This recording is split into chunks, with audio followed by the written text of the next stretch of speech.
Picked up a bag of this stuff at Costco today. Sprouted Rice and Quinoa Blend. It's all different kinds of wild rice plus quinoa. Well, since we like both of those things, look like a pretty interesting thing. How much did you rinse off? 2 cups? 2 cups. Rinsed off 2 cups through this strainer thing. Piled it into back to the Instapot again. There it is down in there. And then we're going to add how much water? 2.5 cups of chicken broth. 2.5 cups of chicken broth. I'm going to like this already. If you don't do rice or quinoa where it absorbs up a bunch of chicken broth, you've been really missing the boat there. So, in goes our 2.5 cups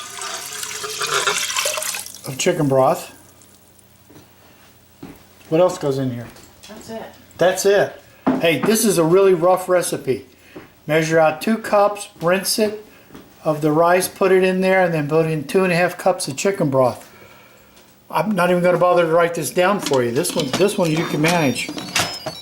On goes the Instapot lid. The little song plays. Make sure the pressure relief thing is off. Make sure that's off. Not venting. Not venting. This thing says off. And you want to change your time to 20 minutes? 20 minutes. Sweet potatoes are 10 minutes. 10 minutes. Yeah, 10 minutes. Super rice is 20 minutes. Yep. So we got this set for 20 minutes and it's going to start building pressure. And when it gets the pressure built up, this little depressed little button here will pop up to be flush. And then the 20-minute timer will start. So this is the Instapot with Sprouted Rice and Quinoa Blend, gluten-free. Gonna be good stuff. 100% whole grain. Turn it off. 20 minutes is up. The beeping started, so we've turned it off.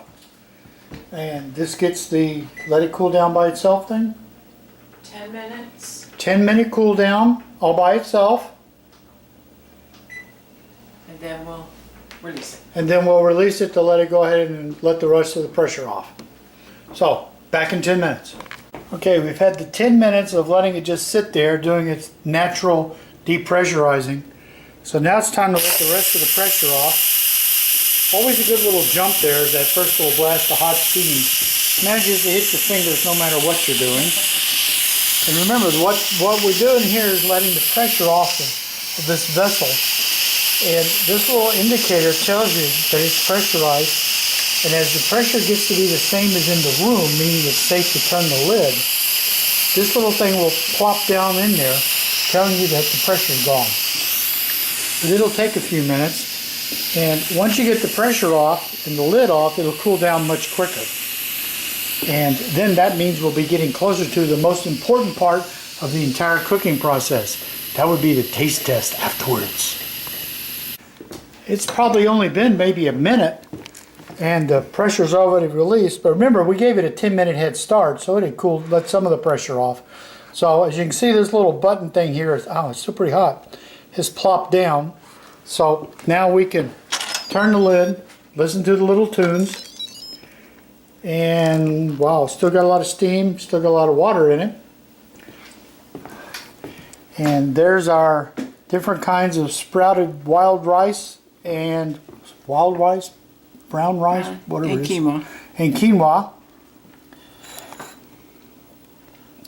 Ooh, still hot. We just fogged up nicely.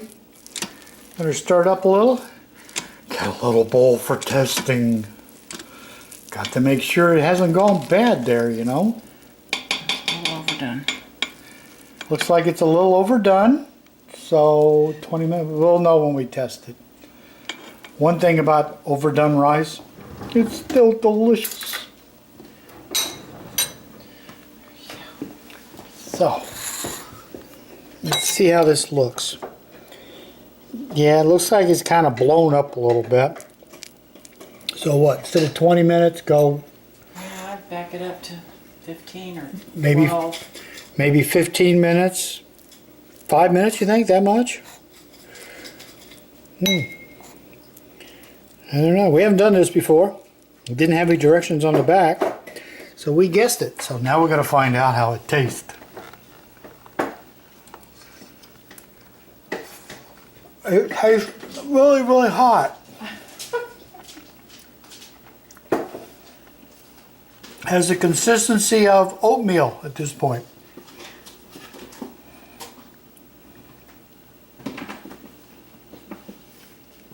Tastes pretty good though, but it's definitely overdone. So back up 12-15 minutes. We'll try with the next batch. Not today because we've got 2 cups of this to eat, but this will definitely not go to waste. This stuff's tasty stuff. Ooh. Here.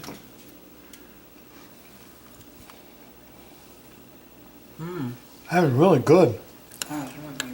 If you haven't had quinoa, you really need to try it. I know it's this weird food that all the health food people say is like really so good for you. Just because it's good for you, this is one of the really weird things. It's good for you and it really tastes good too. If you like rice, except you like rice that had a little flavor, try quinoa. Perfect substitute, tastes great. So, 20 minutes is too long, needs to go 15. We didn't know. We gave it a try, not anything to throw away. We're going to have it for dinner tonight, along with the turkey that I did. There, it's still hot. There, we fog up again. Try it again. We probably back up to 12-15 minutes. I'd probably back up to 15 because you back up to 12 and it's not done, then you're like kind of mad at yourself. So, but once again, the Instapot seems to have done a pretty good job. And it can't be too bad because she just came over and stitched the spoonful I had cooling down. I had a spoonful here cooling down and it's now gone. So, nothing worse than a quinoa raider. So, here's another adventure with the Instapot. Here's the sweet potatoes that we did. That'll be going into the 2-quart bags, flattened out to freeze. Probably have some of this for dinner tonight too, along with these delicious turkey breasts that has absolutely nothing to do with the Instapot. They had everything to do with the grill. They look outstanding. So, thank you for watching.